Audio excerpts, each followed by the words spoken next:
Gerald lifted his wine glass toward my younger sister and said, "Your sister is the picture of responsibility, Camilla. Vivian never needs help from anyone." His voice bounced off the crystal, and the candlelight caught the little smile curving on Vivian's lips. We were at our family dining table in Denver, the roast still steaming, the script still the same. Vivian looked flawless, silk blouse matched to a glittering necklace, nails, immaculate hair like she'd stepped out of an ad. Gerald recited his favorite litany. Her apartment with the skyline view, the car she'd earned, the wardrobe that signals success, then the pivot he always loved. Meanwhile, Camilla, you're still tinkering on the computer at home. That's not a real career. I cut my chicken and kept quiet. 2 years of these dinners had trained me to swallow more than food. Vivian basked in the glow. "It just feels good," she said lightly, "to be financially independent." The phrase landed with a hollow ring only I seemed to hear. I set my fork down. "Wonderful," I said evenly. "Then you won't need my $4,000 a month anymore." The room pinched into silence. Vivian's smile collapsed. Gerald's fork froze halfway to his mouth. "What did you just say?" he asked, each word carved slowly. I said, I repeated, meeting Vivian's eyes, "If you're as independent as everyone says, I can stop the monthly transfers." My voice was calm, in a way that made my own pulse sound loud. Vivian's throat worked. "Camilla, we agreed not to talk about that." Her whisper barely carried past the candles. Agreed not to talk about what Gerald demanded attention, hopping between us. The warmth of the room thinned to something sharp. I could see Vivian calculating what it would cost to keep this version of herself alive, what she would lose if it died here on porcelain and linen. For 2 years, I'd watched the same performance praise for Vivian's climbed dismissal of my work, the careful myth of self-reliance that I had quietly underwrote. I had told myself that protecting family dignity mattered more than the truth. Tonight, I realized the truth was the only thing left with dignity. Gerald set his glass down with a soft, deliberate clink. "Camilla," he said, steady, "now explain what you mean by monthly transfers." I folded my napkin as neatly as I could. "I will," I said, and Vivian's eyes filled the first visible crack in a carefully polished life. For a breathless second, the room sounded like a seashell, all rush and hush. No words, only the thrum of blood behind my ears. Gerald's question, "What do you mean by monthly transfers?" hung above the table like a touchy chandelier. I kept my posture, palms flat against the linen, and looked at him first, then at my sister. $4,000, I said, steady as I could manage, every month, for the last 2 years. Vivian's mascara didn't smudge yet, but her composure did. The corners of her mouth twitched, searching for a story quick enough to outrun arithmetic. Gerald put his fork down so gently it made no sound. His eyes were the part that moved, the pupils narrowing, as if sharper vision could change the numbers I'd spoken into something else. "That's $96,000, he said at last, as though the total were an accusation against him personally. "Yes," I answered, $96,000 to keep rent current, the car from being repossessed, and minimums from turning into collections. You've praised her independence at every dinner for 2 years, Dad. I've paid for it." Vivian blinked as though her lashes weighed more than the truth. "Camilla, we agreed. We agreed not to talk about it," I said. "We didn't agree to pretend it wasn't happening." Gerald's gaze cut to her. "Is this true?" Vivian's voice shrank. "It was a temporary arrangement. I told Camilla I would pay her back. I just needed a bridge until my promotion settled." "What promotion?" Gerald asked, a sudden crack of thunder after too much summer heat. "You told me you were regional last year." Vivian's spine stiffened, then softened. "I supervise the front-of-house rotation and scheduling. 3 associates on my shifts." The words came out smaller than the title she'd been wearing online, like a borrowed gown. Gerald leaned back. His glass skidded half an inch and stopped, leaving a round print on the cloth. "I have introduced you to neighbors as my daughter, the district manager. I have hollered at this one." His palm gestured toward me, "for not seeking a real job like yours. I have repeated a story that never existed." Vivian flinched. "It wasn't a lie. It was curating perception," I offered. "Trying to keep the version of yourself that got the likes." Her eyes flashed both protest and plea. "I was embarrassed, okay?" "It got away from me." "Embarrassment doesn't cost $96,000, Gerald said. His face had lost a color I couldn't name. "It's paid in fragments of trust." He turned back to me, his expression reassembling into something that looked like caution. "And you," he said quietly, "you can do this. You can send that much every month without sinking yourself." I hadn't planned to discuss my business tonight, certainly not in figures, but the night had sprinted past my plans already. Last year I said I grossed $750,000.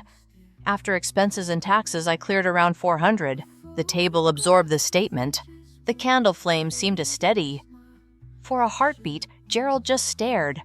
Then a dry, disbelieving sound slipped out of him, half exhale, half laugh. $400,000, he repeated as if trying the shape of the sentence in his mouth. Doing. The computer work I told everyone wasn't real. Running an e-commerce company, I corrected softly. But yes, from the same apartment you pictured as a pajama office. Vivian's head snapped toward me. You never told me it was that much. You never asked, I said, keeping my voice neutral. We were busy managing your image. There was a metallic tap as Gerald's wedding ring met the stem of his glass. He didn't notice the sound. Where does it go? He murmured. Bewilderment sliding into something like grief. All the certainty I thought I had about my children. Dad, Vivian said quickly, seizing the opening like a lifeline. We can talk about Camilla's business later. Right now, my rent is due in 5 days. I have credit card minimums. The insurance. Then you should have been honest with me, I said. I reached into my bag for my phone, the motion slow enough to telegraph that this wouldn't be dramatic. Temporary support became lifestyle. Lifestyle became identity. Identity needed funding. Cam, please? Her voice broke at the center, then stitched itself back together. I will pay you back. I'll take a second job. You promised all of that 2 years ago. I unlocked the banking app. The face scan framed me in a blue square and accepted me without complaint. Gerald watched, not the screen me. What are you doing? Ending the transfers, I said. My thumb hovered over the recurring payment, that tidy line item that had been so easy to create, so hard to name aloud. I tapped. The confirmation banner swept in from the top. Recurring transfer canceled. I laid the phone down between the salt and the pepper, where both of them could see it. It's done. Vivian jerked as though the notification had been a slap. Dad? She gasped, reaching for him with her eyes. Because her hands wouldn't move. You can't let her do this. I'll lose my apartment. Gerald's voice came out flatter than I'd ever heard it. I can't make your sister finance a story that isn't true. She shook her head hard, hair slipping past her shoulders. It wasn't a story. It was just keeping up appearances until I was actually where people thought I was. I told you I got a $15,000 bonus, Dad. I needed you to believe I was rising. That bonus never existed, he said, not asking. Vivian crumbled. No. He closed his eyes, a slow shudder. I bragged about that to the entire department at the winter banquet. I know, Vivian whispered. I heard. And you let me. It wasn't a question. It was the quietest indictment I'd ever heard. The room kept remapping itself in my head, this corner and that chair. The wall with the framed family photos, because the narrative I'd been living in had shifted under it all. For 2 years, dinner had been theater one daughter, as Paragon, the other as Punchline. I hadn't corrected the script, I had subsidized it. Some part of me had decided that protecting the fragile pride in this house mattered more than the erosion that came with it. Seeing the damage on Gerald's face, the calculation on Vivian's, I finally understood the price tag. Camilla, Gerald said after a long stretch of chair creaks and nothing else, "Why didn't you tell me about your business before?" I inhaled. The answer felt neither heroic nor flattering. Because you never asked, I said, and because every time I tried to explain, you advised me to get a steady job with a title you recognized. It was easier not to fight the frame. He nodded once, as if accepting a verdict he couldn't appeal. I preferred the costume to the person he said.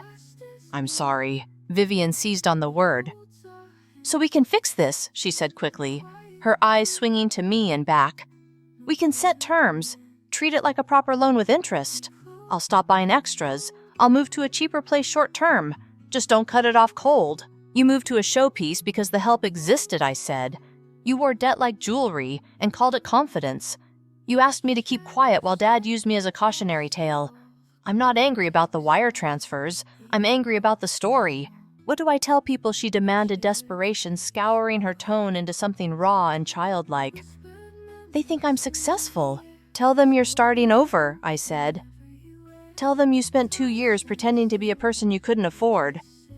Tell them you're done curating. She stared at me like I had suggested a plane without wings. They'll judge me. Gerald's answer surprised us both. They should, he said.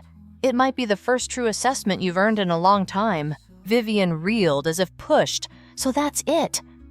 After everything I've done for this family. She swallowed.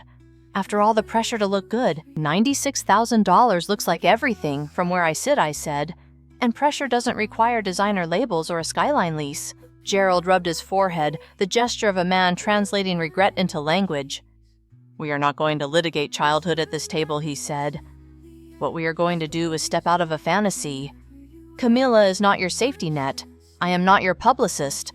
And your followers are not a board of directors. Vivian's shoulders shook twice. I don't have a parachute, she whispered. Then don't jump into expensive air, I said. Gerald blew out a long breath and looked at me like he was measuring my features for the first time. How did I miss it? He asked. No theater, no edge, just the soft wonder of a man who has misread a map for years. How did I miss you? I made it easy, I admitted. I lived small and worked big. The numbers were loud only on a screen. He nodded again more slowly. What do you sell? Outdoor gear, I said almost reflexively, and then I stopped myself because that's part 3, because the story of my work deserves more than a defensive footnote. I'll tell you, if you want to know, but not as testimony to prove my worth. As a conversation between adults. Something in his face changed shape like wet clay firming under the air. Respect, I thought. Or maybe just reality. Vivian drew a ragged breath. So the transfer is gone. Yes, I said. And you're not giving me anything next month. No. Her eyes filled in a sudden rush, mascara finally surrendering. I can't make the minimums on my cards. I have 1,800 in minimums alone. I'll drown. You'll renegotiate, I said. You'll cut up the ones you don't need. You'll move. You'll sell the dresses that were buying you kindness you didn't yet own. She flinched. That's cruel. It's honest, Gerald said more gently than I would have. And it's overdue. He pushed his chair back and stood restless, energy turning him into weather. He walked to the sideboard to the framed picture of the 3 of us, on some mountain overlook years younger and more basic. He touched the frame with one finger and left it exactly as it was. When he turned, his expression had lost the sheen of outrage and settled into something harder and truer. I owe a lot of people an apology, he said. Starting with the 2 of you for different reasons. Vivian made a small sound. I don't need your apology, she muttered, but it was all edge and no center. You need a plan, I said, and I wanted it to sound compassionate. It came out like a verdict. I'll send you the name of a nonprofit credit counselor. They're reputable. Start there. You can call the landlord tomorrow and ask about a smaller unit in the same complex or give notice. The car might need to go. You won't die without a leather seat. Gerald sat again slower than before, as if the chair had become a witness. Camilla. He said, I don't want to fix you. I don't want to meddle with what you've built. I want to understand it. Because I've been wrong in public for a long time, and I'd like to be right even if it's too late to look wise. Vivian stared at him, stunned by the redistribution of attention away from her crisis toward my competence. Dad, she said, almost accusing, you're just going to let her stop. You're going to approve this. He looked at her, not with anger now, but with a tired kind of clarity. I'm going to start telling the truth, he said. To myself first. That line landed like a closing bell. No more debate. The candle stubs had melted into little lakes, and the roast had gone cold. I folded my napkin, set it on the table, and stood. Vivian stayed seated, hands clenched together, as if she might pray the number smaller. Gerald looked from her to me, and back again, as though memorizing the new map of our family. On my way to the door, I paused and touched the back of his chair. I'll text you, I said. About the counselor, and about the business, if you want to hear. I do, he said. Vivian didn't speak. She held herself very still, the way you do when the picture frame finally slips and you're deciding whether to catch it or let it fall. The difference tonight was that she knew I wouldn't be the hands below it. I stepped into the darker light of the hallway and felt something unclench inside me. Not relief. Relief comes when storms pass. This was the steadier sensation of a bar set at the right height at last. I didn't look back. The numbers would still be true in the morning. So would the silence where the transfer used to be. and for the first time in 2 years, that felt like an honest beginning. We didn't clear the dishes. No one touched the roast that had cooled into silence. Gerald pushed his chair back just enough to angle toward me, elbows off the table, as if the etiquette of our house hadn't yet learned how to sit with the truth. "Start from the beginning," he said, voice stripped of ceremony. "Not to defend yourself, so I can understand what I've been refusing to see." I nodded once. All right. Vivian kept her eyes on her phone, her thumb running frantic tally marks. I could only guess at rent, due insurance, premiums, cards stacked like glossy dominoes. Mascara had stopped pretending hours ago. "I launched 4 years ago," I said. "Small batch, online only." I noticed most camping gear fell into 2 buckets: bargain stuff that fails on the first trip and prestige brands priced like trophies. I targeted the space between serious users who want pro-grade equipment without paying for a logo. Gerald's expression softened into attention rather than judgment. It was new enough to feel like weather changing. How, he asked. "You don't sew backpacks in your living room?" "No," I said, smiling despite myself. "I find factories that already make equipment for the big names, and I negotiate private label runs to my spec materials, stitching hardware.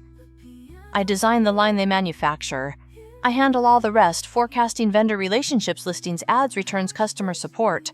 "You warehouse all that? Where?" "I keep a small office at my apartment," I said, "but the bulk inventory lives at a third-party facility in Commerce City. They pick, pack, ship. I manage the pipeline and the customer experience. Most days are spreadsheets and chats, not campfires and selfies." Gerald considered that, eyes flicking to the framed photo on the credenza, 3 of us on a trail years ago, wind-burned and uncomplicated. "And people actually buy at volume online. The outdoor market is huge," I said. "Not just influencers. Weekend climbers, trail runners, guides, scout leaders, new families. My average order is about $250. In heavier months, I process around 1,200 orders across the site and marketplaces." He did the arithmetic out loud, a reflex from decades of grading tests. 1,200 times 250, 300,000 in a month. "Peak months," I said. "Seasonal swings. Last year was more modest. You heard the numbers." He breathed the totals again like they might vanish if not repeated. 750 gross, he said softly. "About 400 net to you." Running a business I dismissed as pajamas and screen time. I didn't add anything. The room had learned to carry its own meaning. Vivian finally spoke to no one.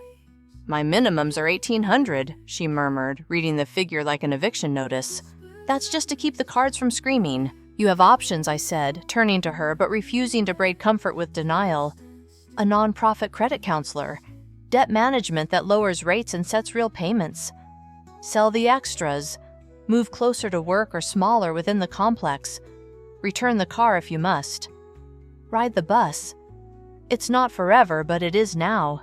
"It sounds like punishment," she said. "It's correction," Gerald said, surprising us both with the gentleness in the word. "And I owe one, too." His gaze returned to me. "Camilla, I thought I was helping you when I kept suggesting real jobs. I thought a title and a building equaled safety. I valued uniforms and nameplates and bosses I could picture. I confused familiarity with truth. That's an honest mistake," I said. "It just got expensive." Vivian laughed once, dry, no humor. "Expensive for who?" "For all of us," he answered, and there was no anger in it, only arithmetic. "For Camilla in dollars, for me in pride, for you in the life you built on a monthly IV." She flinched at the metaphor, then straightened. "I said I'd pay her back." I met her eyes. "I'm not taking a repayment plan. Consider it an education tax paid and closed. The lesson is the interest, but the transfers are done." Her jaw set. "You're not obligated to be kind, I get it." "I am obligated to be truthful," I said. "I've been financing a character. The play closes tonight." Gerald rubbed his thumb along the bevel of his glass. "What you do," he said to me, "is build systems and relationships, not just listings. I can hear that now. I want to learn not to fix, not to take credit, to stop being wrong in public." "Then we can talk," I said, "but not as proof, as curiosity."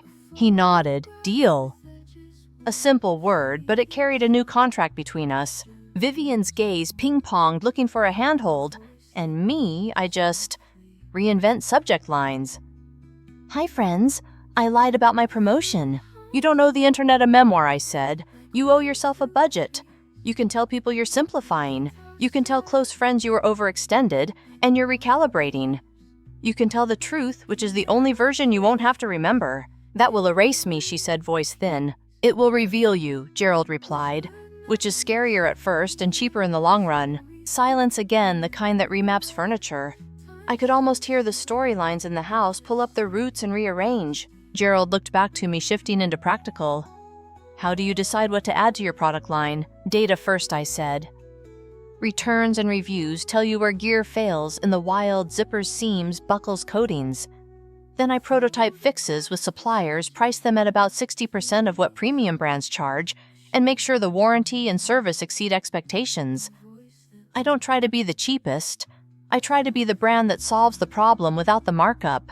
And the customers stay, he asked. If I answer them yes, I said. If I make it right when something goes wrong, yes. Long term, the moat isn't just product, it's trust at scale. He smiled, a small, careful shape. Funny, that's what we broke at this table. Then we rebuild it, I said, the answer arriving without performance. Same way I build repeat business, one honest interaction after another. Vivian pushed her chair back and stood, not dramatically, just to move. She crossed to the sideboard and stared at the landscape canvas as if mountains could coach her through a city problem. I don't know where to start, she said to the painting.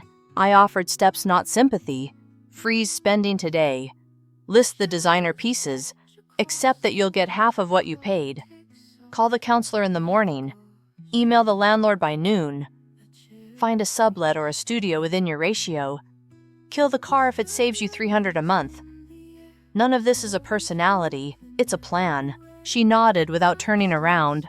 I hate plans that shrink me. They don't shrink you, I said. They shrink the costume. Gerald exhaled a sound that might have been a laugh if it had any air in it. You should teach a class, he said to me. Not just on e-commerce, on growing up. I shook my head. I'm still practicing, I said. Today I practiced saying no. He studied me like a photograph he'd never seen. I keep wanting to apologize, and then I realize I don't have the right words yet. They'll come. Use the small ones, I said. They don't bounce. Vivian turned back at last. Whatever was brittle had snapped, and what remained looked rough but usable. I'll text you tomorrow, she said quietly, for the counselor info. I'll send it tonight, I said. Gerald stood and started stacking plates, as if we were a normal family, learning normal cleanup. Leave them, I told him. I'll handle the mess in the morning. That seems fair, he said, meaning the other messes too. At the door, I paused, and we all fell back into old muscle memory, the half steps of a hug we didn't quite know how to finish. Vivian stopped short of me, put her hands in her pockets like a girl, and then did the simplest brave thing she'd done all evening. She met my eyes. Thank you, she said, the words small and unadorned. You'll do the rest, I answered. On the drive home, city lights stitched and unstitched themselves along the highway. My mind kept returning to a sentence Gerald had said without meaning to teach me anything. I preferred the costume to the person. It was a warning label for more than family. At my building, I sat in the car long enough to write 2 texts. One to Vivian with the credit counseling link and a short list of must-dos for tomorrow, no sugar. One to Gerald. I'll walk you through the business this weekend. Not a tour. A conversation. He replied before I made it to the elevator. I'll bring coffee and questions. No speeches. I smiled at the screen in the empty lobby. It was the most hopeful sentence my father had ever sent me. Upstairs, I opened my laptop and moved the $4,000 from Transfers family into a new folder on the spreadsheet. Expansion EU. It was practical bookkeeping. It felt symbolic anyway. I didn't linger. The work queue was waiting supplier emails, a warranty claim photo set from a customer whose tentpole had bent in a windstorm, a product roadmap draft with 3 items circled and 1 crossed out. Ordinary business in a life that had been mislabeled. Before bed, I stood at the window and let the city noise replace the echoes of the dining room. I had not won anything. I had simply aligned money with meaning, speech with fact, help with boundaries. The rest would be tedious and unglamorous and right. I brushed my teeth, set an early alarm, and slid the phone face down. Somewhere across town, my sister was emptying her closets onto the floor, choosing what to keep, not because it glittered, but because it fit. Somewhere, a father was rehearsing small words. Somewhere a warehouse was scanning barcodes and building parcels that would become hikes and campfires and quiet pride. The map had been wrong, that was all. Tonight we drew a truer one. 3 weeks after that dinner, the space where the transfer used to be felt wonderfully empty, like a shelf cleared for something useful. I routed the former $4,000 into a new ledger line labeled EU Expansion, signed a fulfillment addendum with a partner in Rotterdam, and watched early orders trickle in at dawn like neat rows of tide marks. Vivian moved as promised. The glossy high-rise gave way to a plain one-bedroom 15 minutes from her store. She sold half her closet to cover minimums and learned the shape of her bills without makeup utilities, bus-pass groceries that came in bags instead of boxes with ribbons. She picked up extra shifts. Her voice on the phone lost its edge and gained a calendar. "Tuesday is for the counselor," she said once. "Thursday I call the landlord. Fridays I don't shop." Online, the shine dimmed. Her feed, once all skyline windows and statement sleeves, thinned into throwbacks and captions about simplicity. It worked for a minute. Then a former coworker asked publicly how the big promotion was going. Comments turned from heart emojis to question marks. 2 days later, her account went private. A week after that, quiet. Gerald, meanwhile, became a student. Every few days, he called with questions about forecasting warranties, why I price mid-tier instead of racing to the bottom. He did not offer advice. He asked for definitions. "I told Jennifer your revenue," he admitted, half laughing, half grimacing. She said I finally earned my education.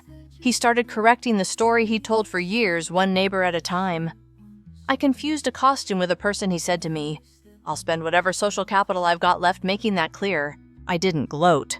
There's nothing to win in a family audit. Instead, I gave him a customer service dashboard to look at and a stack of reviews to read.